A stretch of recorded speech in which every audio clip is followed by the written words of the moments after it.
সন্দেশখালী কাণ্ডের 10 দিন পার, এখনো অধরা শেখ শাহজাহান।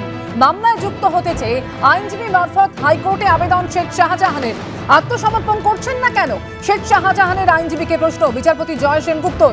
আমি ইসিআইআর দেখিনি, আমাকে বক্তব্য পেশের সুযোগ দেয়া হোক, সওয়াল শেখ শাহজাহানের আইনজীবীর। মূল অভিযুক্ত শাহজাহানকে গ্রেফতার করে বিচার দিন, রাজ্যের উদ্দেশ্যে মন্তব্য বিচারপতির।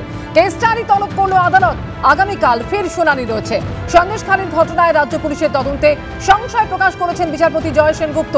রাজ্য এখনো নাজার থানার তদন্তে ভরসা রাখছে কি করে প্রশ্ন করেছেন বিচারপতি। শেখ শাহজাহান বাড়ির ভিতর থেকে উস্কানি দিয়েছে বলে অভিযোগ করা হচ্ছে, অথচ পুলিশ বাড়ির ভিতর ঢুকলোই না। বাড়িতে না ঢুকেই স্বতঃপ্রণোদিত এফআইআর, বিস্ময় প্রকাশ করেছেন বিচারপতি। এফআইআর দায়ের হওয়ার পরে বাড়ি সিল করেননি কেন, রাজ্যকে এই প্রশ্ন করেছেন বিচারপতি। খুনের চেষ্টার ধারায় মামলা রুজু হওয়া উচিত ছিল, 307 ধারায় মামলা রুজু হওয়া উচিত ছিল মন্তব্য বিচারপতির। হামলার দিনের ঘটনা এখনো পর্যন্ত মূল অভিযুক্তকে গ্রেফতার করা গেছে, রাজ্যকে প্রশ্ন করেছেন বিচারপতি। এখনো পর্যন্ত 4 জনকে গ্রেফতার করা গেছে জানিয়েছে রাজ্য। 1000 জনের মধ্যে 4 জন গ্রেফতার হয়েছে, তাই তো প্রশ্ন করেছেন বিচারপতি। সন্দেশখালী কাণ্ডের ইতিমধ্যেই 10 দিন পেরিয়ে গিয়েছে, এখনো পর্যন্ত মূল অভিযুক্ত যিনি মাস্টার মাইন্ড, তার কোনো খোঁজ পাওয়া যায়নি। তিনি এখনো পর্যন্ত বেপাত্তায় রেখে মামলায় যুক্ত হতে চেয়ে আইনজীবী মারফত হাইকোর্টে আবেদন করেছেন শেখ শাহজাহান। আর এই মামলায় পুলিশি তদন্ত নিয়ে আজকে সংশয় প্রকাশ করেছেন বিচারপতি। আত্মসমর্পণ করছেন না কেন শেখ শাহজাহানের আইনজীবীকে আজকে এই প্রশ্ন করেছেন বিচারপতি জয় সেনগুপ্ত।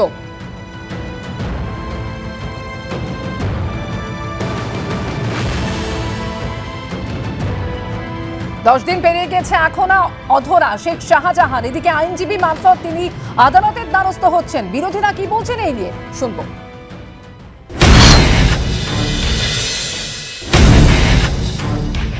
শাহজাহানকে পুলিশ রেখেছে, মামলা যতক্ষণ না সেন্ট্রাল এজেন্সির হাতে যাবে ততক্ষণ তো সিবিআই কে এনআইএ কে আপনি তো দায়ী করতে পারবেন না। কারণ ওখানে যে ভৌগোলিক অবস্থা, জল জঙ্গল মিলিয়ে ওই সুন্দরবন এলাকায় যদি সেন্ট্রাল এজেন্সি বিএসএফ সিআরপিএফ এর সাহায্য নিয়ে তাদের পদ্ধতি অনুযায়ী তদন্ত করে না তুলতে পারে, পুলিশ তুলে দেবে না, কারণ পুলিশের সংরক্ষণেই এরা আছে।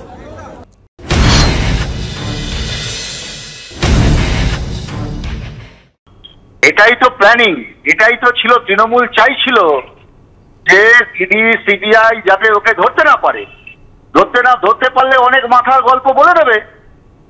এখন এই 25-75-এর ভাগ তো এরাই তো ভাগ তোলে, এরাই তো ভোট করে, রক্তাক্ত করে, ভোট লুট করে। তাহলে এরা যদি ধরা পড়ে তাহলে অনেক তথ্য বেরিয়ে পড়বে। কালীঘাটে কে, ক্যামাক্সিতে কে, দিক নির্দেশনা কারা দিত, রেশন দুর্নীতির সঙ্গে যুক্ত কেনে, অস্ত্র কেলেঙ্কারির সাথে কারা যুক্ত।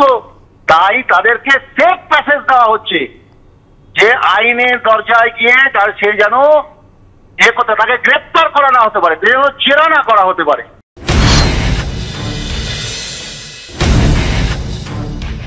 সবটাই তো মানুষ বুঝতে পারছেন, কেউ তো কম বুঝতে পারছেন না।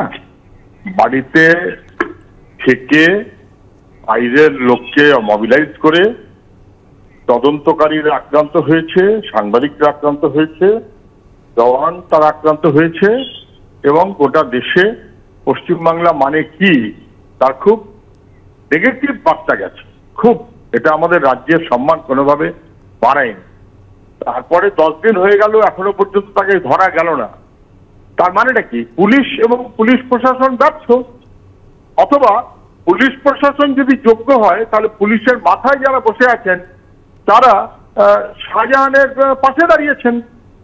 শাহজাহান তখন বাড়ির ঘেরাটোপে ছিল, এখন কি পুলিশের ঘেরাটোপে আছে? সেই কারণে 10 দিন তাকে খুঁজে পাওয়া যাচ্ছে না।